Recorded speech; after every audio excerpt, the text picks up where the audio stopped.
Allah görün nə buyurur bizi yaradanda. Allah buyurur ki, mən sizin talibinizəm. Sizi sevən mənəm, mən sizi sevənəm. Kim cavab verər mənim eşqimə? Yaradılış budur bax. Sevgi partlayışıdır, sevgidən xəlq elədim. İndi sual verirəm, cavab verərsiniz mənim sizə olan sevgimə. Görsən nə ilə doğulmusan, ay insan. Sən böyük bir sərmayə ilə doğulmusan.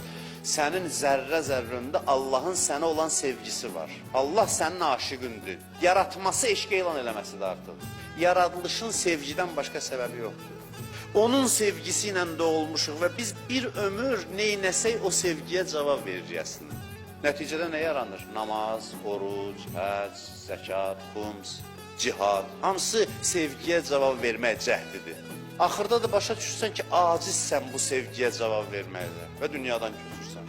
Görsün ki, mümkün deyil. O sevgi ki, o qədər şiddətlidir. Neynəsəm azdır.